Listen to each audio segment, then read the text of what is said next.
Hi friends, எல்லாருக்கும் வணக்கம். ஆடி கிருத்திகை. நான் இன்றைக்கி வீட்டில் எப்படி பூஜை பண்ணியிருந்தேன் அப்படின்றத பார்த்துடலாங்க. காலையிலேயே நான் விரதம் ஸ்டார்ட் பண்ணியிருந்தா சொல்லியிருந்தேன்.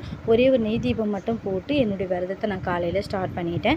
ஈவினிங் மேலே நான் என்னென்ன பூஜை பண்ணியிருந்தேன், என்ன அபிஷேகம் பண்ணியிருந்தேன் அப்படின்றத தாங்க நம்ம பார்க்க போகிறோம்.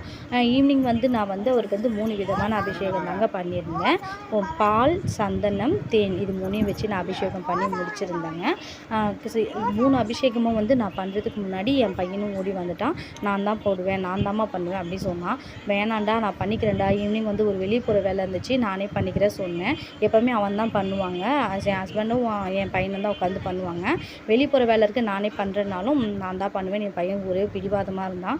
அவன் கையினாலேயே வச்சுட்டு அபிஷேகமும் 3 விதமான அபிஷேகம் சூப்பராக பண்ணி முடிச்சாச்சு. அவரே அழகாக குங்குமம்லாம் வச்சுட்டு அவர் மேலெல்லாம் பூ போட்டுட்டு தீபம் தூபம் எல்லாம் சூப்பராக அலங்காரம் பண்ணி அவர் அபிஷேகம் பண்ணி அலங்காரம் பண்ணி உட்கார வச்சாச்சு.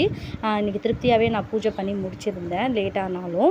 அதுக்கடுத்து தான் நான் அவருக்கு இன்றைக்கி நைவேத்தியமாக என்ன செஞ்சுருந்தேன்னு பார்த்தீங்கன்னா, திணை பாயாசம். அதாவது முருகருக்கே உகந்த ஒரு ரொம்ப பிடிச்ச ஒரு பொருள்னு பார்த்தீங்கன்னா திணை தாங்க. திணை பாயாசமும் சர்க்கரை பொங்கலும் செஞ்சு பூஜை பண்ணியிருந்தேங்க.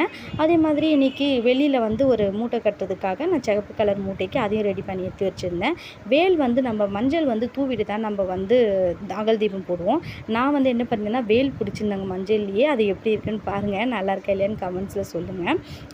எப்போவுமே பூஜை பண்ணும்போது இந்த மாதிரி பெருசாக எதனா பூஜை பண்ணும்பொழுது கண்டிப்பாக ஒரு மஞ்சளில் விநாயகர் பிடிப்பாங்க. நான் அந்த மாதிரி பிடிச்சி வச்சு தாங்க பண்ணுவேன்.